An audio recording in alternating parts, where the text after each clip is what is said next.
अब हेमंत सोचने लगा, माँ और दादी तो कहती थी कि शोभा ज़्यादा काम नहीं करती, लेकिन जो मैं देख रहा हूँ वो तो कुछ और ही है। हेमंत अब समझ गया था, पर वो अपनी माँ को ऐसा नहीं बोल सकता था कि शोभा से ज़्यादा काम ना करवाया करो। इसलिए अब उसने खुद ही शोभा की मदद करना शुरू कर दिया था। हेमंत के हाथ बटाने से शोभा को थोड़ा अच्छा लगने लगा था। पहले जहाँ उसका चेहरा थकान से उतरा रहता था, अब उस चेहरे पर थोड़ी थोड़ी चमक आने लगी थी। हेमंत कुछ दिनों में ही ये महसूस कर लिया था कि शोभा अब वो शोभा नहीं रही थी। से हेमंत शादी करके लाया था, वो तो कोई और थी जो तोते की तरह बोलती थी, और ये शोभा तो बिल्कुल चुप है, गुमसुम है। ऐसा लगता है कि जैसे किसी के दबाव में हो, किसी डर की वजह से सहमी हुई हो। हेमंत शोभा को उसके काम में और ज्यादा मदद करने लगा। हेमंत का ऐसा व्यवहार अब घर वालों को खटकने लगा। घर वाले सभी बड़ी और उसकी दादी ने मिलके हेमंत को समझाया, तुम अपनी बीवी की मदद करते हो, उसमें हमें कोई एतराज नहीं है, लेकिन तुम्हें भी एक हद तक ही ऐसा करना चाहिए।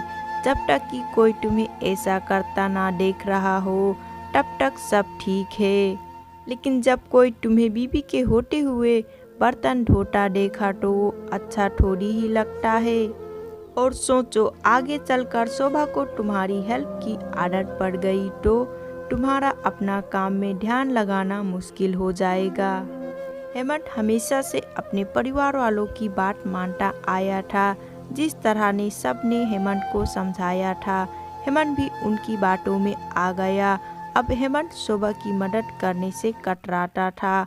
कभी कभार वो बच्चों के लिए दूध गर्म कर लिया करता था, उससे ज़्यादा कुछ नहीं।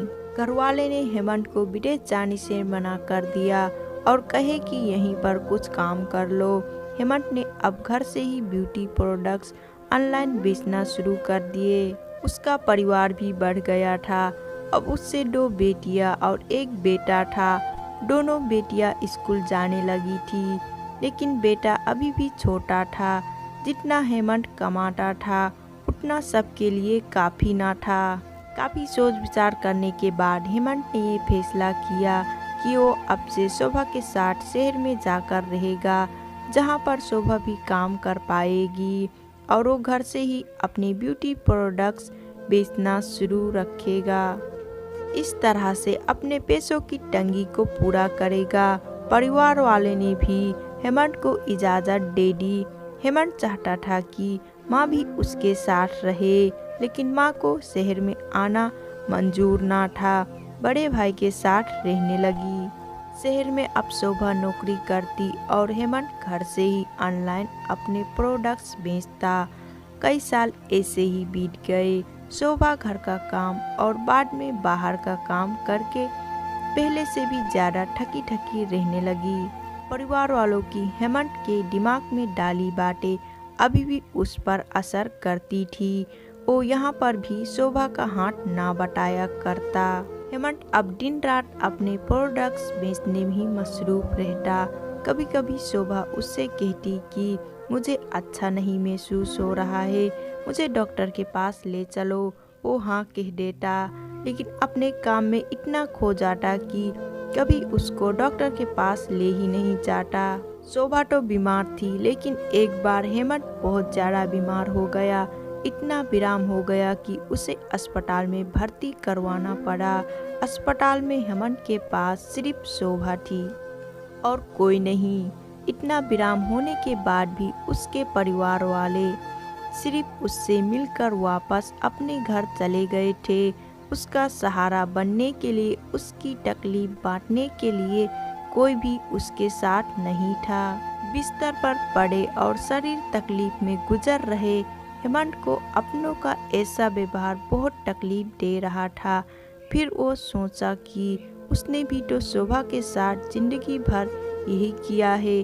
क्या वो शोभा का जीवन साथी सिर्फ नाम का ही था? जब साथ देने की बारी आती थी तो उसने दूसरे के बहकावे में आकर उससे किनारा कर दिया करता था।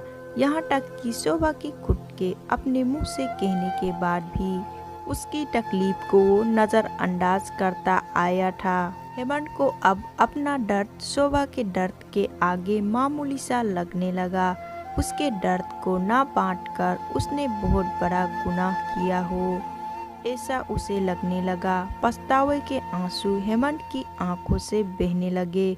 उसने अपनी सारी गलतियां और गुनाहों के लिए शोभा से माफ़ी मांगी। तो दोस्तों, जीवन साथी का मतलब होता है जीवन के हर उतार चढ़ाव में, जीवन के हर मोड़ में जो साथ दे। साथ होने और साथ देने में उतना ही फर्क होता है जितना कि सिर्फ वादा करने में और सचमुच वादा निभाने में होता है।